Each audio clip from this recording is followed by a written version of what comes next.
네, 오늘 우리 본문을 통하여서 우리 성경과 성령 세례 치유라는 제목으로 우리 하나님의 말씀의 은혜를 나누고자 합니다. 저희가 또 지내는 가운데서 또 유튜브를 또 자주 보게 될 때가 있는데, 유튜브를 볼 때 또 여러 설교 영상이나 또는 여러 기독교 영상, 여러 사역의 영상들을 또 보게 될 때가 있습니다. 그럴 때일수록 이것이 정말 맞는 내용일까, 맞지 않는 내용일까, 우리 마음 스스로 가운데도 분별이 필요하다라는 생각이 종종 들 때가 있습니다. 그러한 주제 중 하나가 바로 오늘 제목처럼 성령 사역과 관련된 내용이 아닐까라는 생각이 듭니다.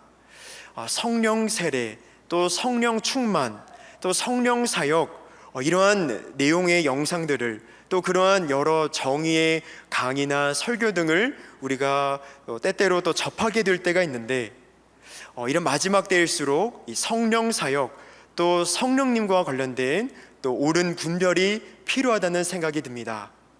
그러해서 오늘 이 내용을 통하여서 성령 세례의 정확한 의미를 우리가 이해하고, 또 성령 세례와 그 치유와 관계를 우리가 더 알아보고자 합니다.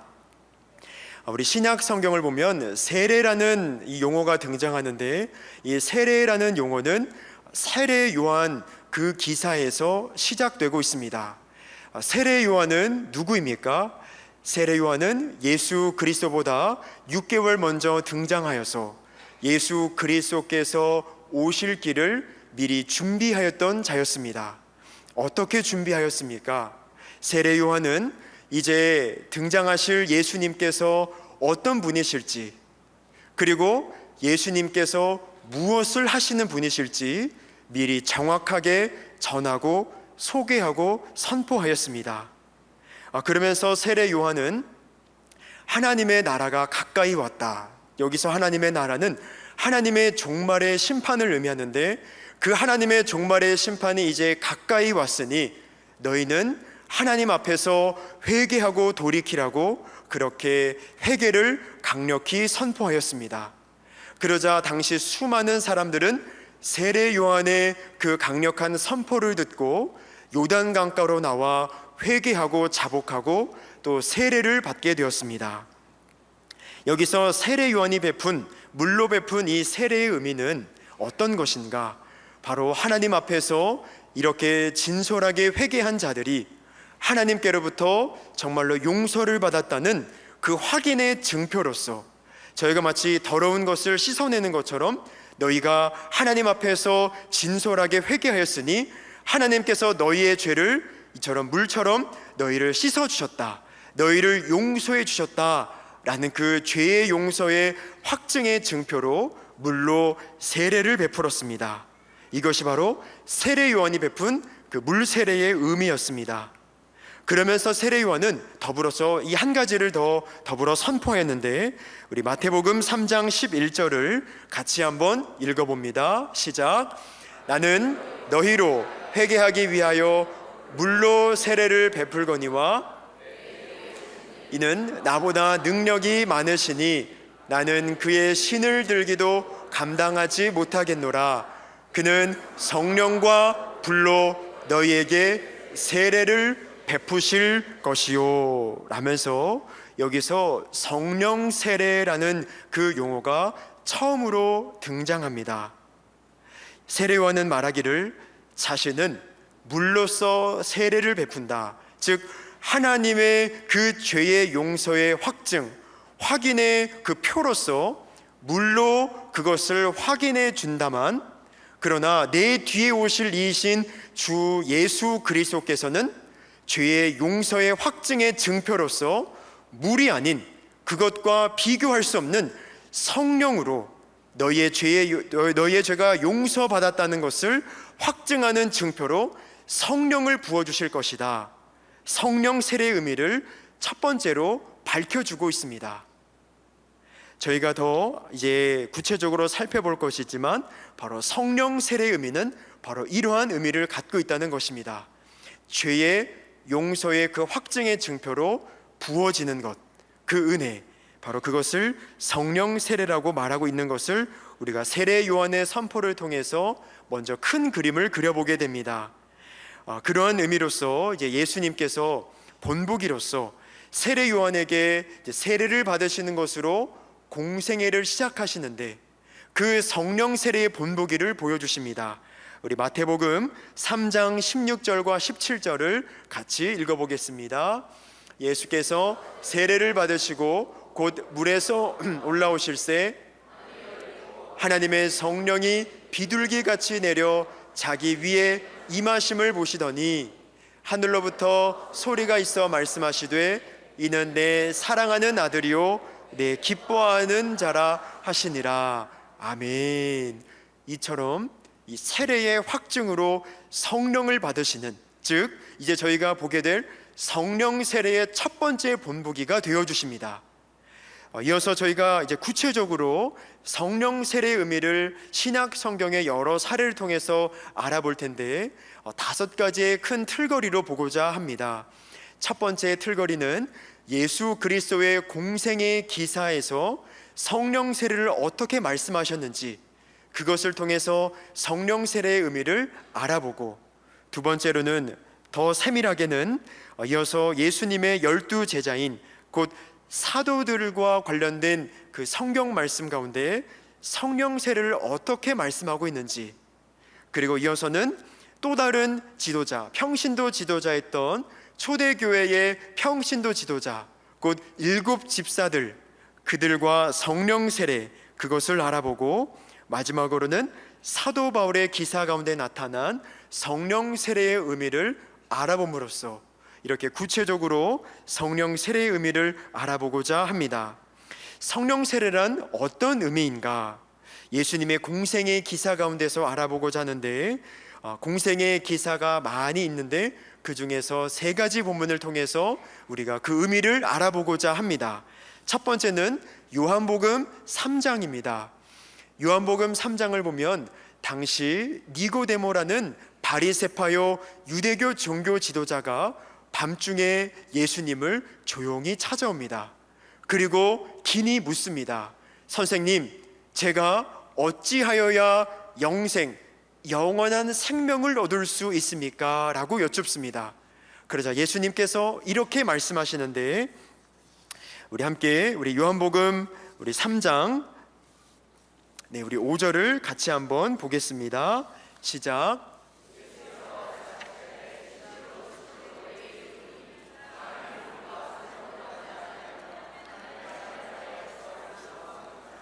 그리고 이어서 8절을 보겠습니다. 바람이 임의로 불매 내가 그 소리는 들어도 어디서 와서 어디로 가는지 알지 못하나니 성령으로 난 사람도 다 그러하니라 라고 말씀하십니다. 여기서 예수님께서는 물과 성령으로 다시 태어나야 된다라고 말씀하시는데, 그것을 예수님께서 직접 8절에서 요약하시기를 물과 성령을 그것이 동일한 의미다라고 직접 밝혀주시는데, 왜냐하면 마지막 문장을 보시면은 성령으로 난 사람이라고 말씀하시는 것을 볼 때, 그렇구나, 물과 성령으로 난다는 것과 성령으로 난다는 것은 똑같은 의미구나 라는 것을 직접 우리가 이해할 수 있습니다. 그렇다면 성령으로 다시 태어난다는 것이 무슨 말인가? 우리 앞서 7절을 보시면은 예수님께서 육으로 난 것은 육이요 영으로 난 것은 영이니 라고 말씀하십니다. 이것은 어떤 의미입니까? 니고데모야, 내가 2번 태어나야 된다고 하는 것은 육신의 차원에서 2번 태어나야 된다라고 육신의 차원에서 그 의미를 말하는 것이 아니라 육은 육이고 영은 영인 것처럼 내가 지금 거듭나야 된다, 2번 태어나야 된다라고 말하는 것은 육신의 차원에서 말하는 것이 아니라 영의 차원에서 너가 2번 태어나야 된다라고 말하는 거야 라고 말씀하시는 것입니다. 즉 영의 회복을 말씀하시는 것입니다. 그렇다면 우리가 어떻게 성령으로 다시 태어나는가? 어떻게 태어나는지 14절 15절에서 말씀하십니다. 우리 같이 한번 읽어보겠습니다. 모세가 광야에서 뱀을 든 것 같이 인자도 들려야 하리니 이는 그를 믿는 자마다 영생을 얻게 하려 하심이니라. 우리 15절을 보면 예수 그리스도를 믿는 것 이를 말씀하시는데, 예수 그리스도의 무엇을 믿는 것인지 14절에서 인자도 들려야 한다. 이것은 예수 그리스도의 십자가를 의미하는 것인데, 바로 예수 그리스도의 그 대속의 의미를 믿을 때 성령께서 내주하게 되시고 영이 회복된다. 그것이 바로 성령으로 나는 것이고 그것이 곧 성령 세례다라고 말씀하시는 것을 알 수 있습니다. 다시 말씀드리자면 예수님께서 말씀하고 계시는 성령 세례란, 성령으로 태어난다는 것은 바로 예수 그리스도의 십자가를 의미를 믿고 성령의 내주하심을 받게 되는 것, 그것을 말씀하고 있다는 것을 보게 됩니다. 이어서 두 번째 본문은 우리 요한복음 7장인데, 요한복음 7장을 보면 예수님께서 초막절이라는 유대교의 그 3대 명절일 때 예루살렘 성전에서 수많은 사람들에게 이렇게 크게 선포하십니다. 우리 38절 39절을 같이 읽어보겠습니다. 나를 믿는 자는 성경의 이름과 같이 그 배에서 생수의 강이 흘러나오리라 하시니, 이는 그를 믿는 자들이 받을 성령을 가리켜 말씀하신 것이라. 예수께서 아직 영광을 받지 않으셨으므로 성령이 아직 그들에게 계시지 아니하시더라. 네, 이처럼 여기서도 성령 세례란 예수님을 믿고 성령의 내주를 받게 되는 것, 그것을 성령 세례다라고 말씀하는 것을 보게 됩니다. 마지막 세 번째로 우리 지상 대명령을 보는데, 우리 지상 대명령을 보면 그 표현 중 하나로 아버지와 아들과 성령의 이름으로 세례를 베풀고라고 말씀하십니다. 저는 여기서 성령의 이름으로 라는 이 한편과 세례, 이것을 한번 깊이 생각해 보고자 합니다. 성령의 이름, 그리고 또 다른 한편으로 세례, 이것은 둘 사이가 서로 깊은 연관이 있다는 것입니다. 즉 우리 예전에 상반기 때 우리가 교회에서 또 행하였지만, 이 세례라는 것과 성령의 역사, 성령의 이 세례는 매우 깊은 연관을 가지고 있다는 것입니다. 이것은 바로 우리가 예수님을 진정으로 믿고 세례를 받을 때 성령의 역사, 성령의 사역, 성령 세례가 나타난다는 것입니다. 이처럼 여기서도 지상 대명령에서도 성령 세례란 바로 예수님의 그 대속의 의미를 믿고 성령의 내주하심의 은혜를 받게 되는 것, 성령께서 내 안에 들어오시는 것, 이것을 성령 세례라고 말씀하시는 것을 우리가 이해하게 됩니다. 우리 이어서 이제는 사도들과 성령 세례입니다. 사도들 중 우리 베드로를 한번 살펴보고자 합니다. 사도행전 2장에서 성령 충만한 베드로가 담대히 복음을 전합니다. 그러자 수많은 이들이 회개하고 예수 그리스도를 믿고 또 세례를 받게 됩니다.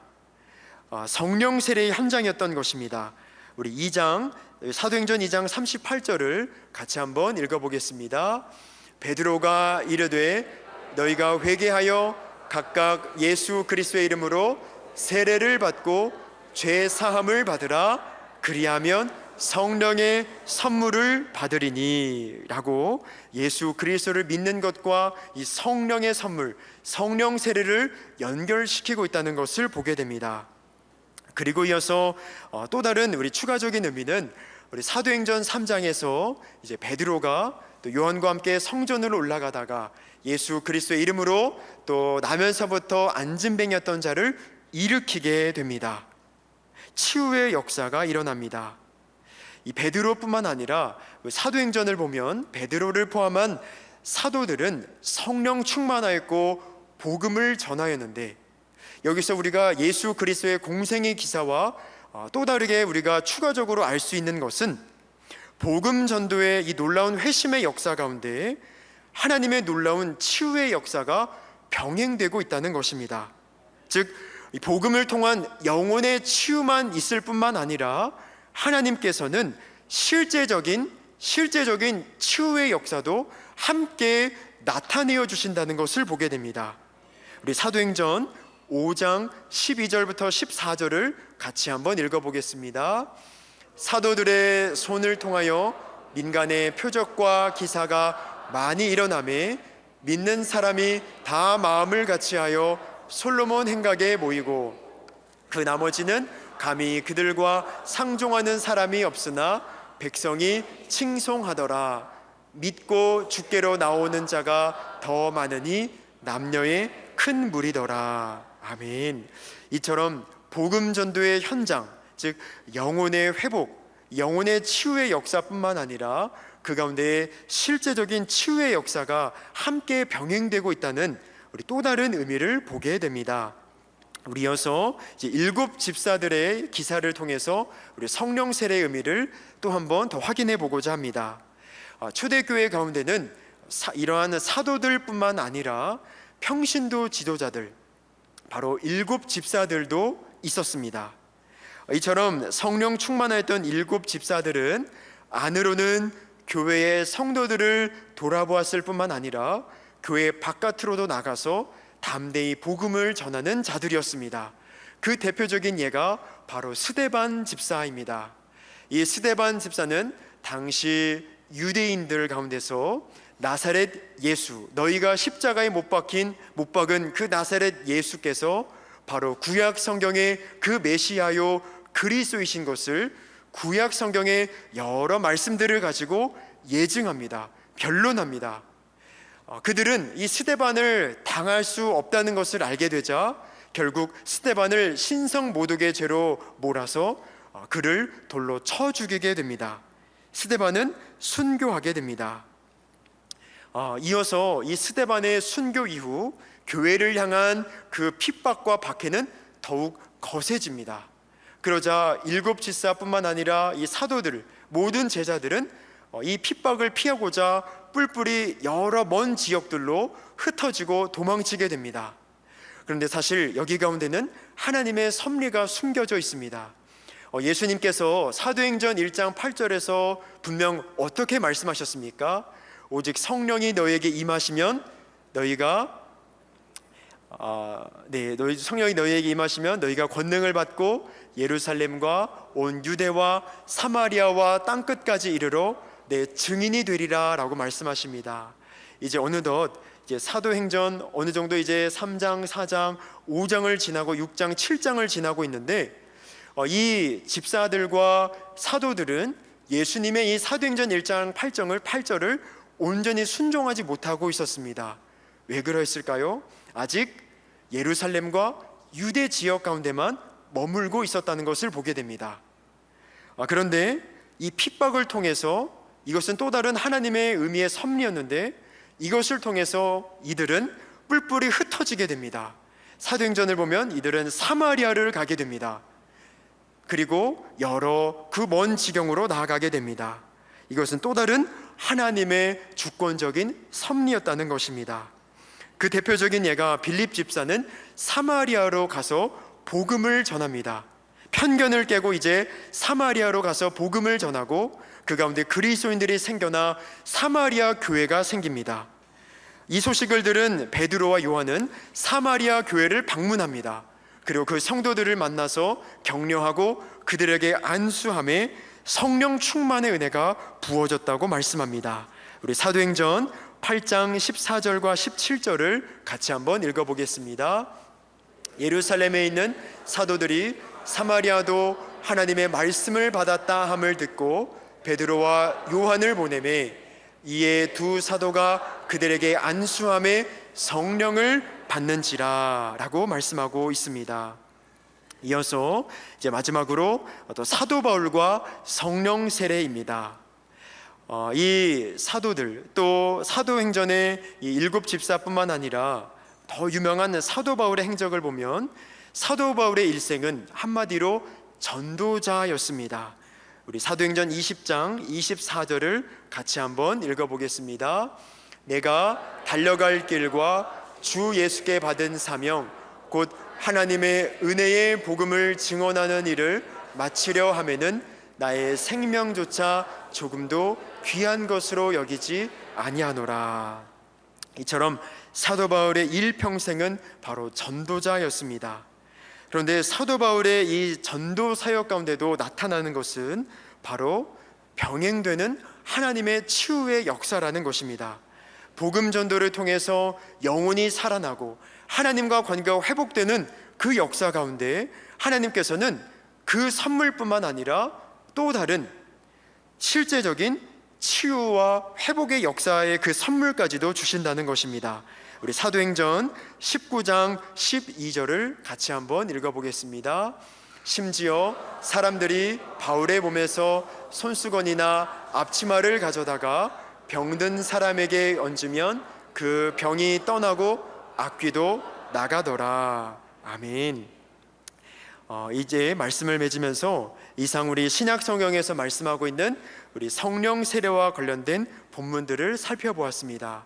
이 본문들을 한번 종합해 보면 성령 세례, 신약 성경에서 말씀하고 있는 성령 세례란 어떠한 의미입니까? 바로 예수 그리스도의 그 십자가 대속의 의미를 온전히 받아들이고 믿고 고백함으로써 그 영혼 가운데 성령께서 다시 내주하시는 것, 그것을 성령 세례라고 말씀하고 있는 것을 보게 됩니다. 제가 여기서 성령께서 다시 내주하신다라고 말하였는데 다시의 의미는 무엇입니까? 언제 내주하신 적이 있단 말입니까? 다시라는 말은 예전에 내주하신 적이 있다는 것을 전제하는 것인데 언제 내주하셨다가 다시 내주하신 것입니까? 창세기 2장 7절에 보면 하나님께서 인간을 창조하실 때 하나님의 생기, 하나님의 그 영을 불어넣어 주셨다고 분명 말씀하고 있습니다. 이 하나님의 생기는 바로 성령을 의미합니다. 인간은 본래 성령을 받은 자였습니다. 그런데 창세기 3장에서 인간의 타락으로 말미암아 그 거룩하신 영이신 성령께서 더 이상 인간 가운데 거하실 수 없어서 떠나게 되셨습니다. 그러나 우리가 예수 그리스도의 그 십자가의 의미를 온전히 믿고 고백하고 겸손히 의존하고 믿고 나아갈 때 하나님께서는 그 믿음을 보시고 우리의 죄를 용서하여 주십니다. 그리고 죄의 용서를 받은 하나님께서 용서해 주신 내 영혼의 자리 가운데 그때 떠나가셨던 성령께서 우리의 존재 가운데, 우리의 영혼 가운데 그런 의미로 다시 내주하여 주시는 것입니다.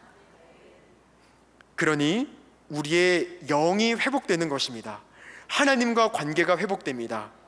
이처럼 우리의 존재의 근본이 회복되는 것입니다. 존재의 뿌리부터 회복되는 것입니다.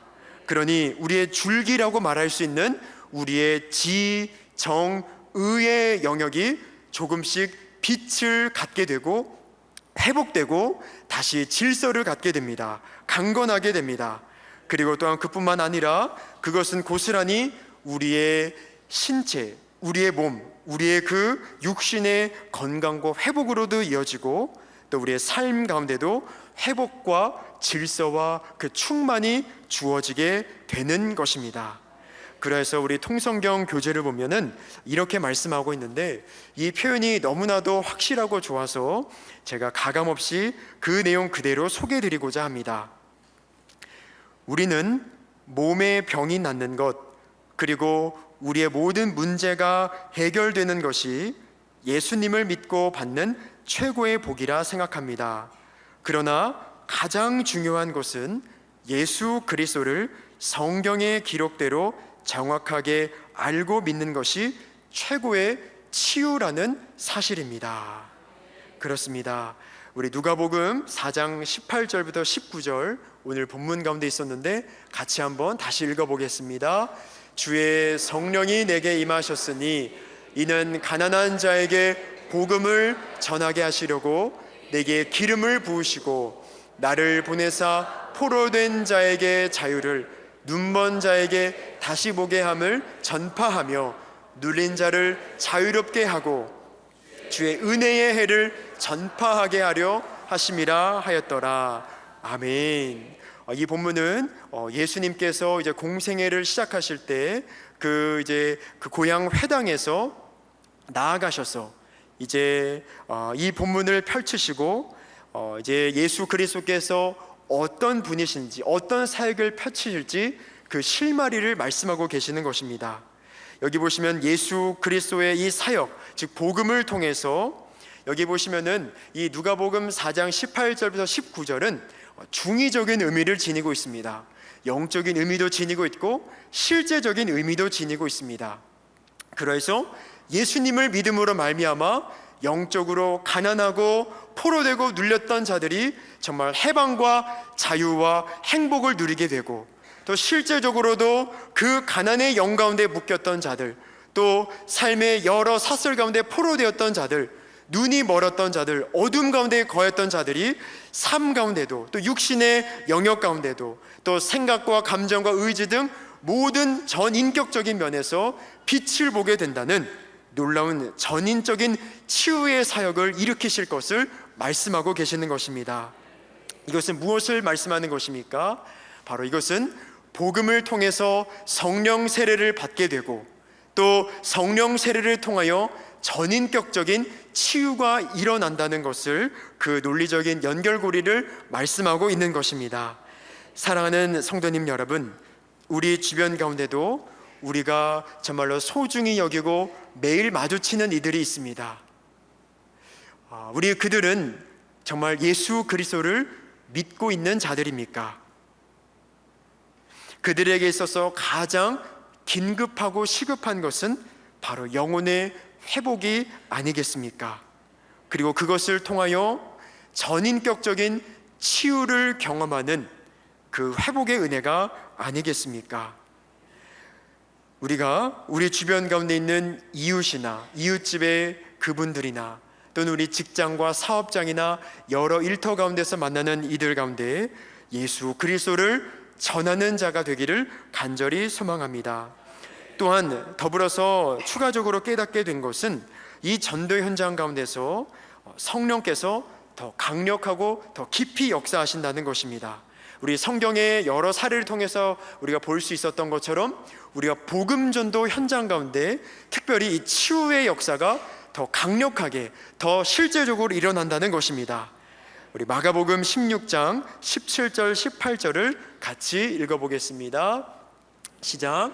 믿는 자들에게는 이런 표적이 따르리니 곧 그들이 내 이름으로 귀신을 쫓아내며 새 방언을 말하며 짐을 올리며 무슨 독을 마실지라도 해를 받지 아니하며 병든 사람에게 손을 얹은즉 나으리라 하시더라. 아멘. 복음 전도 현장 가운데 예수님께서 왜 이런 치유의 역사를 더 강력하게 역사해 주시는 것입니까? 그것은 우리 마지막 20절에서 이유를 말씀합니다. 20절입니다. 시작. 제자들이 나가 두루 전파할세 주께서 함께 역사하사 그 따르는 표적으로 말씀을 확실히 증언하시니라. 아멘.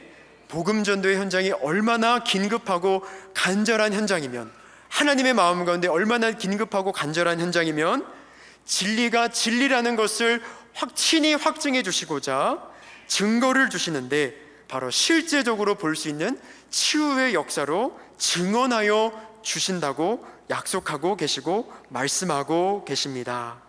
사랑하는 성도님 여러분, 오늘 이 예배의 자리 가운데서 우리 마음 가운데 어떤 이들이 우리의 마음 한켠 가운데 떠오르십니까? 그들도 이런 영혼의 회복이 필요한데, 이 예수님을 통한 전인격적인 이 치유가 필요한데, 누가 간절히 우리 마음 가운데 떠오르고 우리 마음의 기도의 대상으로 떠오르시는지요?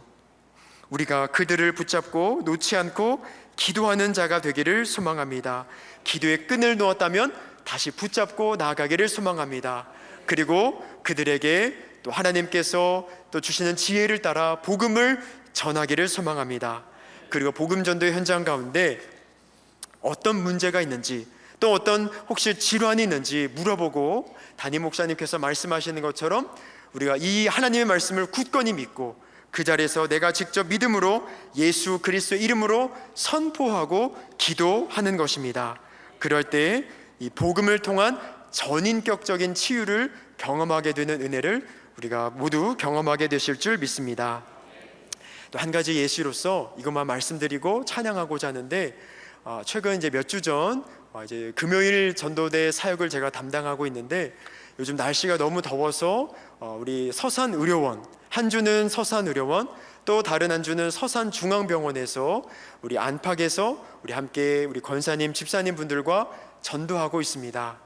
몇 주 전 이제 서산중앙병원 1층 로비에서 전도하는데, 그때 마침 이제 저희 교회 어느 권사님께서 또 퇴원하시는 우리 권사님을 뵙게 돼서 잠깐 이렇게 한 세자석에 있었는데 잠깐 곁에서 기도해 드렸는데, 바로 옆에서 어느 노 부부께서 바로 옆자리 이렇게 앉아 계셨습니다.